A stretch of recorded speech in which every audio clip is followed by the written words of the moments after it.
લિંબાયત પોલીસે ગેરકાયદેસર દેશી હાથ બનાવટની ટ્રિગરવાળી પિસ્તલ સાથે કિસમને ઝડપી પાડ્યો. પોલીસે સમીર શાહ ઉર્ફ અગ્નિપંથ રાશિદ શાહની ધરપકડ કરી. પોલીસે આરોપીને ઘટના સ્થળે લઈ જઈને તપાસ કરી. આરોપી લિંબાયતના ખુલ્લા મેદાનમાં હથિયાર સંતાડી હતી. આરોપી સામે અગાઉ ઉધના પોલીસ સ્ટેશનમાં ગુનો નોંધાયેલ છે. ઘરે ચાલી રહેલા ઝઘડામાં હથિયાર લાવ્યો હતો તે પણ ગુનાને અંજામ આપે તે પહેલા પોલીસે ઝડપી પાડ્યો. આજરોજ સવારે વહેલા 5 વાગ્યે લિંબાયત નાઇટ પોલીસ પેટ્રોલિંગની ટીમને એક બાતમી મળેલ કે એક ઇસમ પોતાના કમરના ભાગે કોઈ હથિયાર લઈ અને લિંબાયત વિસ્તારની અંદર આટાફેરા મારી રહ્યો છે. જે માહિતીના આધારે લિંબાયત પોલીસ દ્વારા આરોપી પકડ કરવામાં આવ્યો.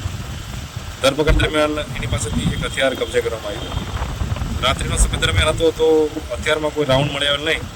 તેથી હાલ રિકન્સ્ટ્રક્શન પંચનામું એટલા માટે કરવામાં આવ્યું હતું કે રાત્રિ દરમિયાન કોઈ રાઉન્ડ અગર અહીં મળી આવે તો એની તપાસ માટે આરોપીને લાવવામાં આવેલું. આરોપીનું નામ છે સમીર શાહ રાશિદ શાહ, જે અનાજન પાટિયા બાપુનગર બોરડી ખાતેનો રહીશ છે.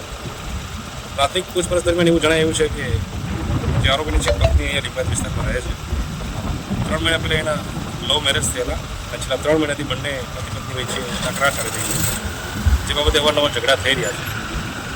ઝઘડાના કારણે આરોપી લિંબાયત વિસ્તારમાં આવેલો હથિયાર ક્યાંથી લાવ્યો છે અને શા કારણે લાવ્યો હતો એ બાબતની હાલ તપાસ ચાલી રહી છે. આરોપીની રિમાન્ડની પ્રક્રિયા હાલ ચાલી રહી છે.